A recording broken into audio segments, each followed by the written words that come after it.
At Cape Kennedy, the familiar shape on the launch pad, a symbol of the space age. The familiar countdown, the signal for a beginning. But the real beginnings of this mission, any mission, go back in time.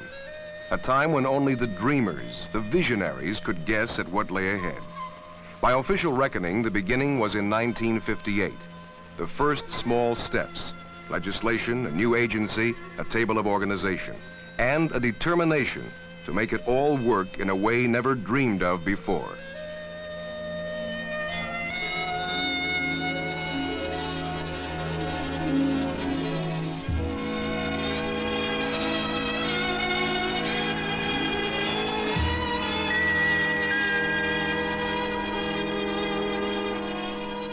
The program did work. It is working. In less than 2 decades, an orbiting laboratory circled the Earth, its crew conducting scientific research and performing experiments, testing the limits of human endurance for long periods in space, duplicating scenes science fiction writers described years earlier. In less than 2 decades, the space program has reached a level of precision, of almost flawless routine performance. But such routines rarely generate the excitement, the glamour of previous years. Previous years when a small single satellite could command giant double headlines, holding out the promise of dazzling achievements. The early dreamers and visionaries started the momentum. 2 brothers from Dayton soaring above a lonely beach in powered flight. A professor from Massachusetts firing off a rocket. They started the excitement, and it was a long time subsiding.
Behind the headlines, the accomplishments, there was something else.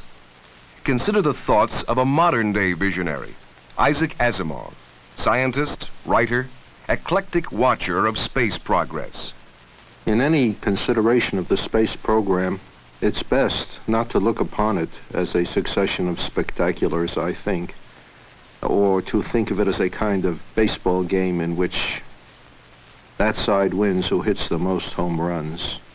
We're doing something in space that's more important than the personalities involved or the individual feats. It's also to be remembered that the astronauts themselves represent the visible peak of a large pyramid, most of which, as far as the general public was concerned, was quite invisible. There are many things that had to happen, had to be in existence in order for those astronauts to move out into space to safely reach the moon and safely come back. And there are faithful human beings tending those instruments, making those plans, designing the vessels, taking care of 100,000 small details that all the rest of us completely miss. If we concentrate on the astronauts themselves it would seem that here we have a group of the very finest kind of Americans in a rather old-fashioned tradition. Great family men, clean-cut adventurers, almost as though it were McGuffey's Readers Come to Life. And yet, behind the lines, there are people, I am sure, from every kind of background, from the big cities, indeed from the big city slums, perhaps, to farms, from mountainous regions, from the plains. It is the product of a cross-section of America with a large representation, naturally, of what we might call the educated groups, the engineers and the scientists. And in addition, I rather suppose, a great many foreign-born people, too.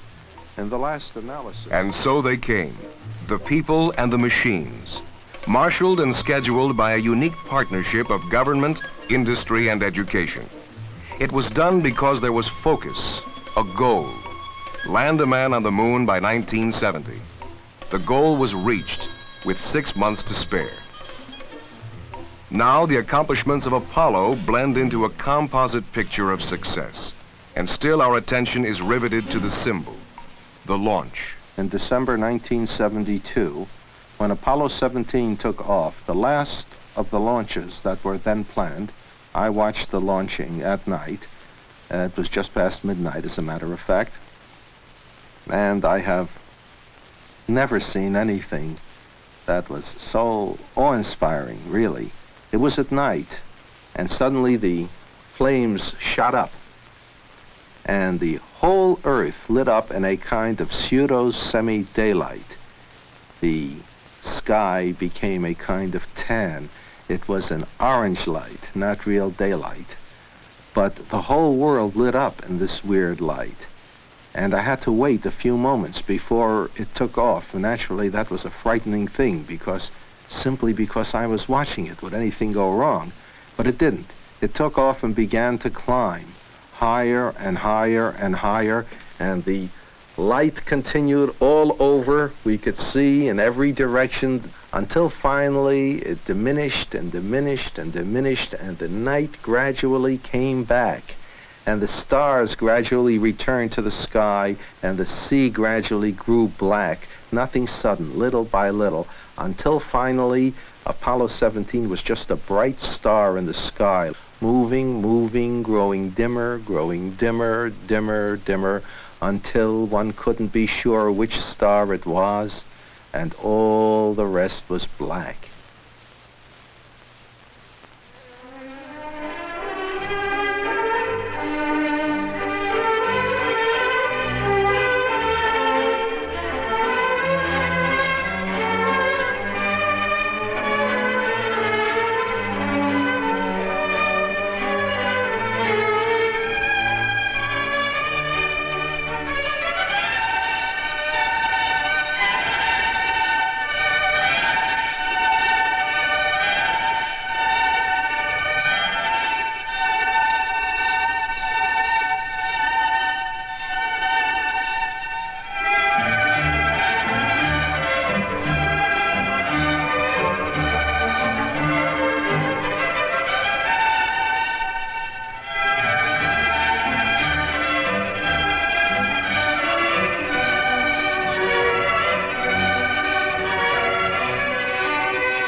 And you know, it's a funny thing. No science fiction writer, as far as I knew, ever dreamed that the first step on the moon would be visible on television back on Earth. We always had the notion that they would reach the moon and that man would know about it only when they came back and told them about it. So, you know, there are limits to our ability to predict. And in general, where we're not being completely fantastic, we are hopelessly conservative. With all the success and acclamation, there still are doubts and questions. You will frequently hear people ask, but what do we get out of it all? What's the good of going to the moon? So what if they get some rocks back from the moon? And again, this is a case of trying to judge the whole by the little tip of the iceberg. There are a great many things going on behind that which is most clearly visible. There are all kinds of technological advances in computer technology, in communications, in engineering of all kinds, all of which can then be applied in other directions as well. There is nothing that will bear the label made through space technology in some of the less tangible advances. The fact that we can learn how to predict weather better is largely due to our weather satellites. But people forget that. They can watch Olympics in Japan without constantly thinking this is made possible to me by a communication satellite. In fact, what is, in a sense, most wonderful, at the same time most frustrating, is that no one can tell what the most important aspect of an increase of knowledge may be for decades, perhaps centuries. And how many... The people trapped in an approaching storm don't have to wait for decades and centuries. They receive the benefits of space technology immediately. Weather satellites provide an example of down-to-earth applications of space technology, providing data on storms, temperatures, winds. The final result, the forecast, shows up on the evening news because the data is widely available to people around the world. People who use it to prepare long-range forecasts of greater detail, greater accuracy.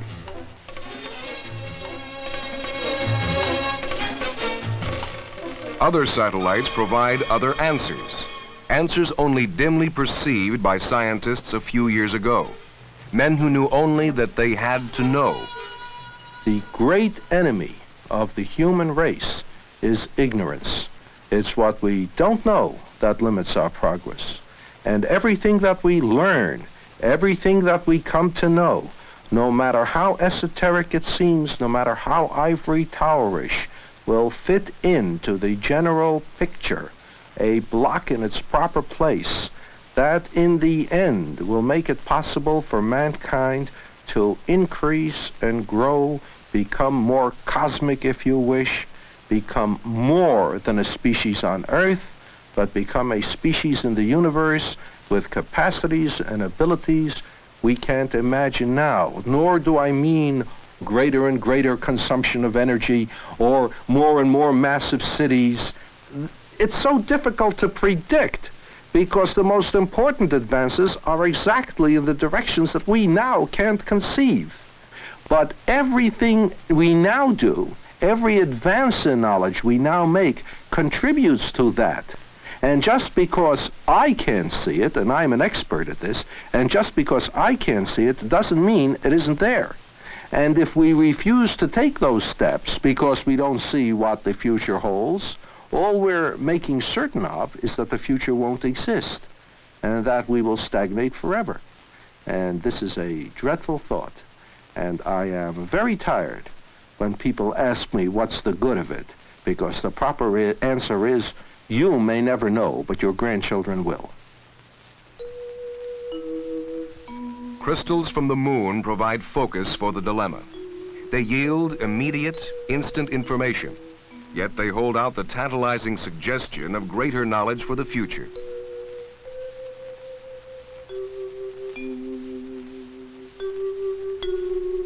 In man's pursuit of knowledge, he asks how. not why. And as the velocity of invention increases, his questions tumble upon one another. The same year the Wright brothers flew their plane, Albert Einstein asked why. The pursuit, the questions, lead us to our nearest star, the sun. The basic source of all life, all energy on Earth. Without it, there would be no light, no warmth, no food, no life. The poet watches the sunrise and writes a sonnet, but the scientist looks at those huge outpourings of energy and begins to ask questions, and sends spacecraft far into space to do the asking for him. In the process, he receives data which can help provide a better understanding of the sun and its relationship to the life processes on Earth. By looking up there, we begin to understand our life down here. If we look for a broader approach to what we have been calling the space program, then what we must do is to call it a planetary program. In other words, one of the important functions of exploring space is to understand our own planet and ourselves better. I mean, that's the name of the game. We've got to understand ourselves and the place we live on. And aside from just pure knowledge for its own sake, we want to increase the benefits for ourselves, not just material benefits, and also for our posterity. Well, then, if we talk about a planetary program, that is, tackling the entire complex of problems which involves Earth as a whole and not just one small section of it, the greater problem is how to conduct and improve human society, how to improve and increase the balance, the ecosystem balance of which human society is a part. In other words, we want to take a large look on Earth and deal precisely with those problems that concern everyone and are not specialized, and of which all other problems are special subdivisions, so to speak. Well, if we do that, it will turn out that some of them can't be tackled properly, except from the viewpoint of space or with knowledge that can only be gained through space exploration. But then space exploration... The search extends to the oceans. How does man live in an isolated, hostile environment for long periods of time? The answer from space technology will help man to live beneath the sea, to study its vast reserves of food, of energy. Energy. The oceans and the sun may provide new sources of vital energy. Work is underway in both areas of research and in others. Work which may lead to new techniques, new methods for powering the machines and equipment an urban society demands and needs to keep it functioning, and for the demands of future generations. The machines and the demands made upon them present other problems: pollution, congestion, energy consumption. As the problems develop, new ways are being found to deal with them. Research in communications and aeronautics is leading to more effective navigation, air traffic control, noise abatement, and pollution reduction. The space agency's predecessor was concerned only with aeronautics, and that work continues today, assuming more importance than ever. And not only on the big commercial jets, but also on general aviation, the system embracing the small private plane, growing in numbers, demanding solutions. Research extends to the edges, where Earth and space meet. But now the distinctions are blurred. We begin to see it as an entity. Space Shuttle contributes to the blurring, rising like a rocket, flying like a spacecraft, landing like an airplane. And Skylab, viewing Earth and space as one unified, complex system for study. The most dramatic way of examining Earth as a whole is from space, because that is direct. One needs those pictures from space.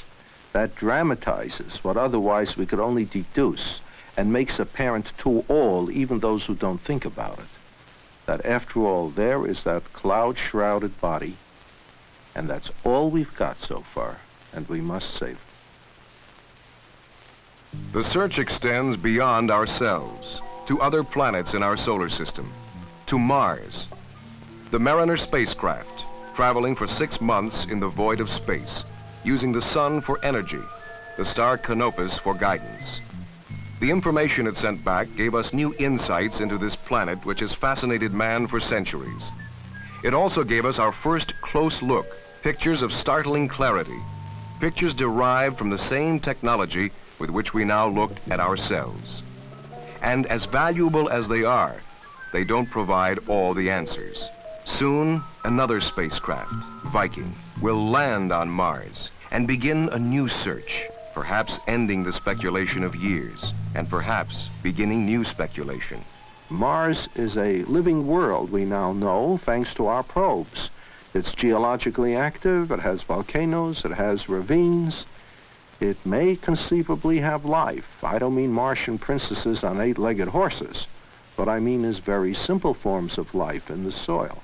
The equivalent of our bacteria or viruses. Even this would be of infinite importance to biologists. Even the simplest form of life would represent, for the first time, a kind of life different from that on Earth. All the life on Earth, however various it seems, whether it's a human being or a codfish or a giant sequoia or a virus, we're all variations on a theme, one theme.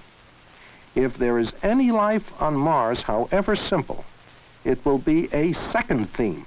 And observing what's taking place on Mars, be able to deduce much more accurately what took place on Earth, with perhaps a greater understanding of the details of life on Earth.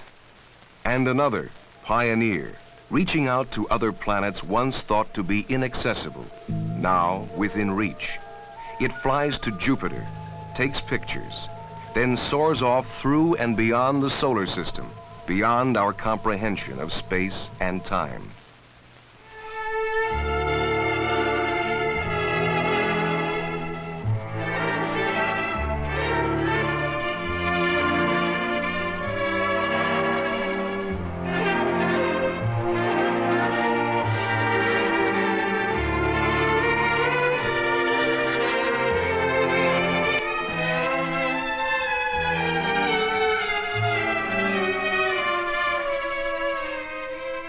Upon Pioneer 10 is a plaque which carries drawings of man and woman, of the spaceship itself, and various other symbols which an extremely intelligent finder can interpret to give him some knowledge of what we are like, where we are, what we have done, and so on. It seems to me that when it is found, the chances are great will no longer exist. And it would be nice, sort of soothing, I think, to think that somewhere in space someday, beings will know that we have existed, and that in our short lifetime, we've managed to accomplish some things. We've managed to send an object beyond our solar system, so that from that, they can judge what we were. I rather think that it's a proud thing to do.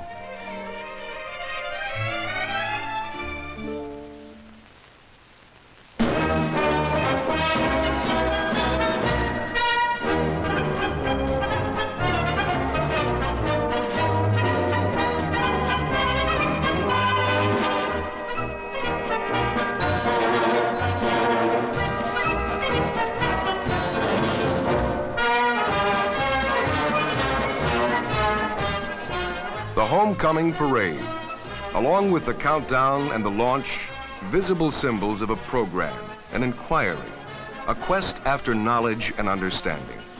We give ourselves a hometown party, and the symbols are embedded in our consciousness. But the results of the journey can only be hinted at, and they'll only be known by those who hear only the echoes of the celebration.